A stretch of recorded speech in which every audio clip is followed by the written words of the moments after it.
Hi friends, நம்ம பார்க்க போகிற திரைப்படம் சன்ஸ்கிருதி வஸ்துனம். இந்த படத்தில் நடித்தது வெங்கடேஷ் டகுபட்டி, மீனாட்சி சௌத்ரி, ஐஸ்வர்யா ராஜேஷ், உபேந்திரா லிமையா, சாய்குமார் மற்றும் பலர் நடிச்சிருக்காங்க. நரேஷ், விடிவி கணேஷ்லாம் முக்கியமான கேரக்டர் நடிச்சிருக்காங்க. இதை இயக்குனது வந்து பார்த்திங்கன்னா அனில் ரவிபுடி.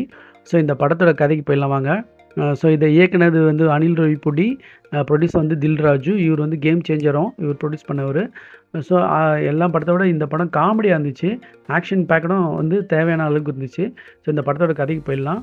ஸோ ஃபஸ்ட்டு வந்து பார்த்திங்கன்னா, தெலுங்கானா சிஎம் வந்து பார்த்திங்கன்னா யுனைடெட் ஸ்டேட்ஸ் வந்து ஒரு அம்பாசிடர் வருவார். அவரை வந்து ஒருத்தவங்க கிட்னாப் பண்ணிவிடுவாங்க.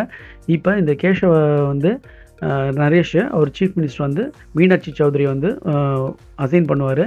அவங்க வந்து இந்த ஆப்ரேஷன் முடிக்கணும்னு சொல்லுவார். எப்படியா இருந்தாலும் அந்த விஐபி வந்து காப்பாற்றணும்னு சொல்லுவாங்க. இந்த ரெஸ்கியூ மிஷனில் இவங்க என்ன பண்ணுறாங்க, முன்னாள் போலீஸ் ஆஃபீஸர் வந்து எதிகிரி தாமோதர் வந்து வேலையை விட்டு போயிட்டுருப்பாரு. அவங்கள எப்படி கூட்டின்னு வரலாம், கூப்பிட்டு வந்து இந்த ஆப்ரேஷன் நடத்தலான்னு பார்ப்பாங்க. அவருக்கு ஏற்கனவே பாக்யலட்சுமின்ற ஐஸ்வர்யா ராஜேஷ் கூட கல்யாணம் ஆகிட்டு இருக்கோம். இப்போ அவங்க லவ்லாம் எப்படி நடந்ததுன்னு காட்டுவாங்க. வெங்கடேஷ் ஐஸ்வர்யா ராஜேஷ் லவ்லாம் எப்படி நடந்ததுன்னு காட்டுவாங்க. அது ஒரு காமெடி பேக்கு. இப்போ இவங்க இந்த ஊருக்கு வந்து மீனாட்சி வந்து இவரை கூப்பிட்டு போயிட்டு அந்த சில் பாண்டே பிரதர்ஸ் வந்து எப்படி தாக்கி அந்த விஏபி வந்து எப்படி கூட்டின்னு வந்தாங்க அப்படின்றது தான் படத்தோட கதை. இந்த கதைலாம் இருக்கட்டும் ஒரு பக்கம், இது வந்து full and full comedy. Upendra எல்லாமே வந்து பார்த்திங்கன்னா சரியான காமெடியாக இருந்துச்சு.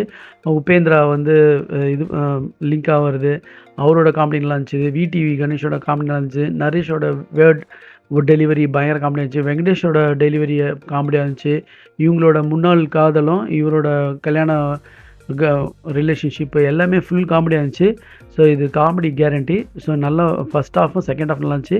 செகண்ட் ஹாஃப் அந்த லாஸ்ட்டு சாங் ஆட்டடி பொங்கலும் காமெடியும் நல்லா இருந்துச்சு. மியூசிக்கும் சூப்பராக இருந்துச்சு. இது வந்து கண்டிப்பான ஒரு என்டர்டெய்னர் மூவி தான்.